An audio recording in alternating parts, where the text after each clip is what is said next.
नमस्कार मित्रों, आज हम एक बहुत ही महत्वपूर्ण टॉपिक ओबीसी रिजर्वेशन पर चर्चा करेंगे, जिसको लेकर मीडिया में, सोशल मीडिया में और आपस में चर्चा के दौरान भी बहुत सारी भ्रांतियां हैं। बहुत सारे लोगों का कहना है कि पहले 27% ओबीसी रिजर्वेशन था, अब 14% ओबीसी रिजर्वेशन हो गया है। इसके अलावा भी बहुत सारी चर्चाएं लोग अपने मन में करते हैं, बिना किसी प्रामाणिक दस्तावेज की ऐसी चर्चा कर रहे हैं। आज मैं इसी विषय पर स्थिति स्पष्ट करना चाहूंगा। एक बात और, जो मैं जानकारियां आपको दे रहा हूं, वो जानकारियां सरकार और सुप्रीम कोर्ट के प्रयासों से जो हुआ है वो जानकारियां दे रहा हूं। उसमें मेरा कोई रोल नहीं है, मैं केवल सही तथ्य आप तक पहुंचाने का प्रयास कर रहा हूं। दरअसल ओबीसी रिजर्वेशन इस चुनाव के पहले क्या था, पहले ये जानेंगे, और अब क्या है ये जानेंगे। तो पहले की स्थिति ये थी कि एससी एसटी का जो रिजर्वेशन था वो जनसंख्या के अनुपात में था, अर्थात उनकी कुल जनसंख्या किसी भी वार्ड में या जिले में या प्रदेश में, मैं तीनों इसलिए बोल रहा हूं, वार्ड में तब जब हम पार्षद चुन रहे होते हैं, जिला तब जब हम जनपद अध्यक्ष चुन रहे होते हैं, और प्रदेश तब जब हम जिला पंचायत अध्यक्ष का रिजर्वेशन कर रहे होते हैं या महापौर का रिजर्वेशन कर रहे होते हैं।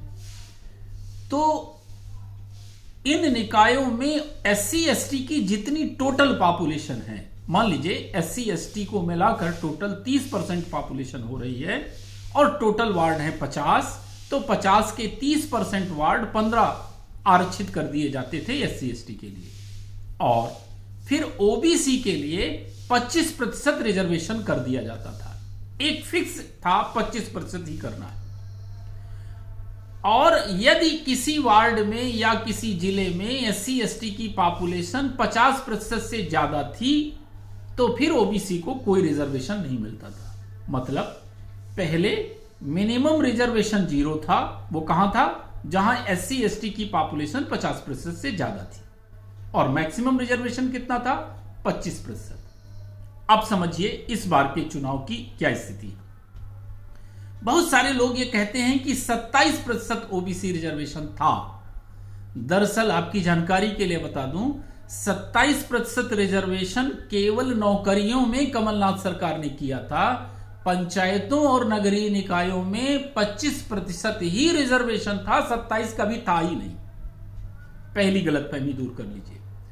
दूसरी चीज जो डिस्कस की जा रही है कि 14% अब रिजर्वेशन हो गया है, तो बिल्कुल गलत। ओबीसी का अधिकतम रिजर्वेशन अब 35% हो गया है। बिल्कुल ध्यान देके सुनिएगा, 35% अधिकतम रिजर्वेशन ओबीसी का अब हो गया है, 35% से ज्यादा नहीं होगा। दूसरी महत्वपूर्ण चीज क्या हो गई है, अब ओबीसी रिजर्वेशन भी जनसंख्या के आधार पर हो गया है, अर्थात जहां ओबीसी की पॉपुलेशन 10% है वहां 10% रिजर्वेशन मिलेगा, जहां ओबीसी की पॉपुलेशन 25% है वहां 25% मिलेगा, जहां 35% है वहां 35% मिलेगा, जहां 40% है वहां भी 35 ही मिलेगा। मतलब 35 से ऊपर नहीं जाएंगे, पहली चीज। दूसरी महत्वपूर्ण चीज, ओबीसी को जो जनसंख्या के आधार पर रिजर्वेशन मिलेगा वो अधिकतम 50% की सीमा में रहते हुए मिलेगा। अब अधिकतम 50% की सीमा का मतलब क्या है, तो सबसे पहले मान लीजिए कि हमारे सतना जिले में नगर निगम के अंतर्गत 50 वार्ड है सपोज, और सतना नगर निगम में एससी एसटी की पॉपुलेशन है 20%, तो 50 के 20% यानी 10 वार्ड एससी एसटी को रिजर्व हो जाएंगे। अब मान लीजिए कि सतना नगर निगम के अंतर्गत 35% ओबीसी है, 35%, तो 35% ओबीसी हैं तो उन्हें 35 ही रिजर्वेशन मिलना चाहिए, लेकिन यहां 35 अभी नहीं मिलेगा। क्यों नहीं मिलेगा, क्योंकि एससी एसटी का 20% निकल गया। देना अधिकतम कितना है, 50%, तो 50 में एससी एसटी वाला पहले माइनस कर दीजिए, तो 50 में 20 माइनस हो गया तो 30% बचा। तो सतना नगर निगम में 30% ओबीसी रिजर्वेशन मिलेगा, अर्थात 50 की 30% सीटें यानी 15 सीटें चली जाएंगी कहां? ओबीसी के पास। 10 सीटें पहले चली गई थी एससी एसटी के पास, 15 सीटें ये चली जाएंगी। टोटल 50 का 50% हो गया 25, और 25 सीटें रिजर्व हो गई। 10 सीटें एससी एसटी के पास और 15 सीटें ओबीसी के पास। दूसरा एग्जांपल लीजिए। मान लीजिए कोई नगर निगम ऐसा है, या नगर निगम ना मानिए, ग्राम पंचायत मान लीजिए, कुछ भी मान लीजिए, सबका एग्जांपल एक ही है।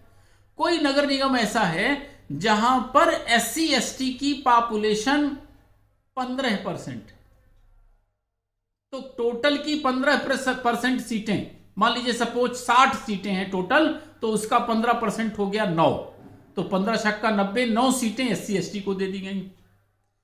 अब उस नगर निगम में मान लीजिए कि ओबीसी की पॉपुलेशन है 25%, तो वहां ओबीसी को 25% रिजर्वेशन मिल जाएगा, पूरा में 25% मिल जाएगा। तो 25 और 15 मिला के 40% रिजर्वेशन हो जाएगा टोटल। बाकी की सीटें जनरल में चली जाएंगी। तीसरा एग्जांपल, मान लीजिए कि कोई ट्राइबल एरिया है और वहां एसटी की संख्या बहुत ज्यादा है, तो एससी एसटी मिला के 50% से ऊपर हो गए। तो अगर कहीं ऐसा है एससी एसटी की जनसंख्या मिला के 50% से ऊपर हो गई है, तो वहां ओबीसी को एक भी सीट नहीं मिलेगी। ये अभी का नहीं है क्लास, ये पहले भी यही था, आज भी यही है। अब चौथा एग्जांपल देख लीजिए। मान लीजिए कि कहीं 50 सीटें हैं टोटल और एससी एसटी के 10% हैं, तो 50 का 10% 5 सीटें चली गई एससी एसटी के खाते में। शेष कितना बचा? 50 करने के लिए 40% बचा। मान लीजिए कि उस पर्टिकुलर नगर निगम के अंतर्गत 40% ओबीसी हैं, 40% है, तो अब ओबीसी को अधिकतम कितना मिलेगा? 35%। क्यों? क्योंकि 35 और 10 मिला के 45 ही होगा, 50 की लिमिट के अंदर ही रहेंगे, तो 35% पूरा मिल जाएगा। वहां हालांकि ओबीसी की पॉपुलेशन 40% है, लेकिन 40% रिजर्वेशन नहीं मिलेगा, क्योंकि अधिकतम कैप उसकी कितनी है? 35% ओबीसी की। 2 कैप है यहां ओबीसी की। एक कैप है ओबीसी की पॉपुलेशन कितनी भी होगी 35 से ज्यादा नहीं मिलेगा। दूसरी कैप क्या है? अधिकतम रिजर्वेशन 50% से ज्यादा नहीं होगा। तो इन दोनों कैप को मानते हुए सुप्रीम कोर्ट के निर्णय के अनुसार और सरकार की रिपोर्ट के अनुसार अब ओबीसी को किसी भी वार्ड में, किसी भी जिले में, किसी भी नगर निगम में अधिकतम 50% के दायरे में रहते हुए अधिकतम 35% रिजर्वेशन मिलेगा। और उन वार्डों में, उन नगर निगमों में जहां एससी एसटी की पॉपुलेशन 50% से ज्यादा है, वहां ओबीसी को कोई रिजर्वेशन नहीं मिलेगा। वस्तु स्थिति इतनी ही है। बाकी जो मीडिया में पढ़ा जा रहा है वो वस्तु स्थिति से बहुत दूर है, उससे बचिए। वास्तविक जो निर्णय हुआ है और जिसके तहत रिजर्वेशन की प्रक्रिया 23 तारीख से चालू हो गई है, 23, 24 और 25 को, वो यही है। इसी के तहत रिजर्वेशन किया जा रहा है और इसी के तहत सीटें रिजर्व करके चुनाव कराए जाएंगे। धन्यवाद।